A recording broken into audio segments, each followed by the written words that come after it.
Hello, my name is Elsa Churchill, and I'm the genealogist at the Society of Genealogists in London. Today I'd like to talk about the genealogical resources made available from the library relating to the places where your ancestors come from in the United Kingdom. The Society collects name-rich sources for the places where your ancestors lived in England and Wales, Scotland, Channel Islands, the Isle of Man and Ireland. It's useful for a family historian with British ancestry to understand the communities in which they lived and as they were when our ancestors lived in them. There's plenty of online guidance, such as the Family Search Research Wiki or the online Family Search Historical Maps pages, that will help you to understand the old and new counties of the United Kingdom, the ancient and new parishes of the established Church of England, and the ecclesiastical and civic responsibilities that those parishes undertook. At times, you'll need to know the various other administrative units that had jurisdiction over these places, such as the Poor Law Union, Registration District, Hundred, Assize Courts, Manor, etc. You can search on many of these terms within our library catalogue, but parish name is probably the best to get you started. The quickest way to search via our website is to use the search tab that leads to the library catalogue. This opens up a short pathway to the default Browse Catalogue search, so it's good for first step searches, such as searching for place. The catalogue is free and open to all to see what we hold in the library. More confident catalogue users who make more use of advanced searches may want to go in through the members area or bookmark the catalogue's specific URL. Entering a place term in the library catalogue search box, such as here, where I've entered a search for Prittlewell, a parish in Essex, lets you browse within the library's subject list for that search term and says how many items we hold in the library relating to that place. Searching by place will bring up related items such as parish registers, marriage licenses and other church records. It will also note local nonconformists, Quakers, Jews and Roman Catholic church records. There may be monumental inscriptions from local churchyards and cemeteries. There may be local histories or copies and transcripts of local name-rich records, such as taxes, rate books, poor law records, local school records, etc. We'll show if there are any local trade directories which cover that place, and we'll list our poll books, which names those who voted in the 18th and 19th centuries. Using a broader search term, such as a county, will bring up general items that we have which cover a whole county rather than just an individual parish. This could be things like will indexes, tax lists, general histories, county session records, county assize records. However, if we have an item that does contain information on several places or parishes, then we'll cross-reference that via the catalogue.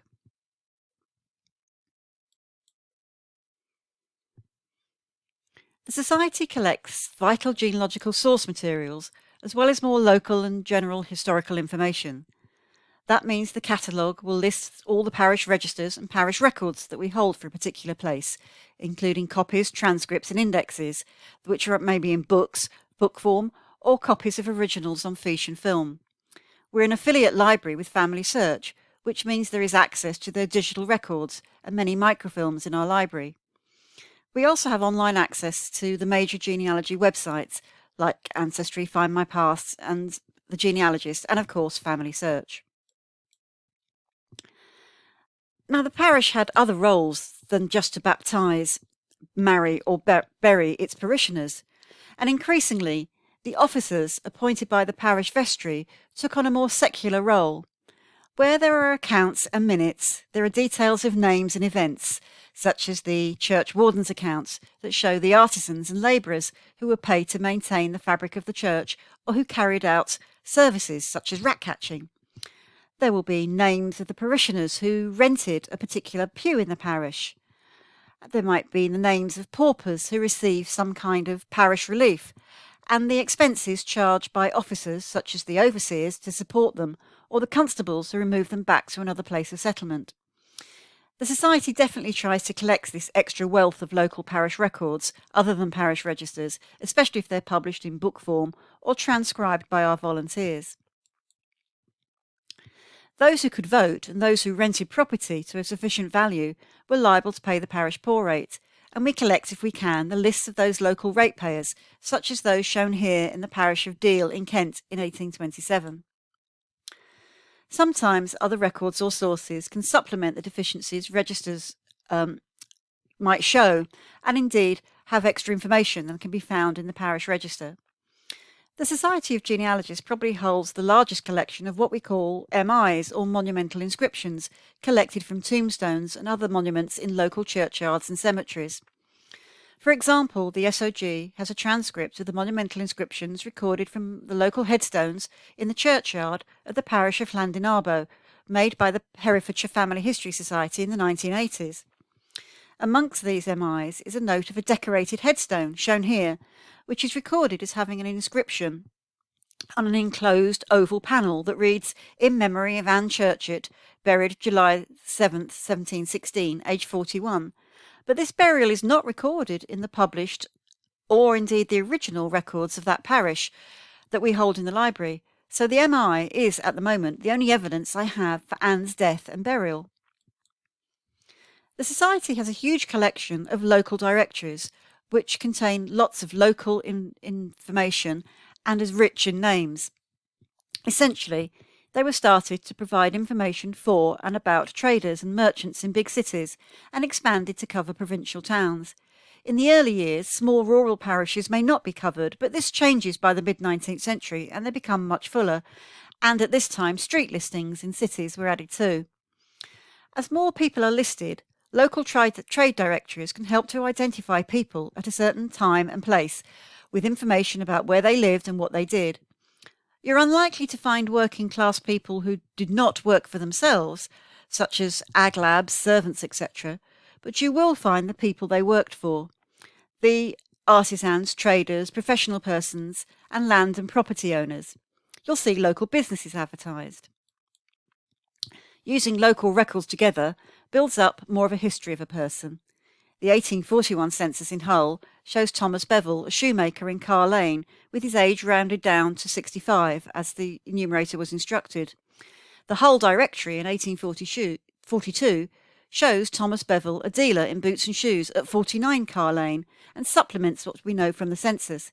But it also gives an indication of his status, as he probably could afford to be listed in the directory, which was important to him and his business, and he was probably the boss or the employer in his business. Here's the 1824 Pigott's Directory of Kent, showing the City of Canterbury section. Here the inhabitants are arranged by their trade, so you can see the attorneys, auctioneers, milliners and stonemasons, tanners, etc. These listings are of self-employed artisans and traders. They are freemen of the City of Canterbury. They take on apprentices.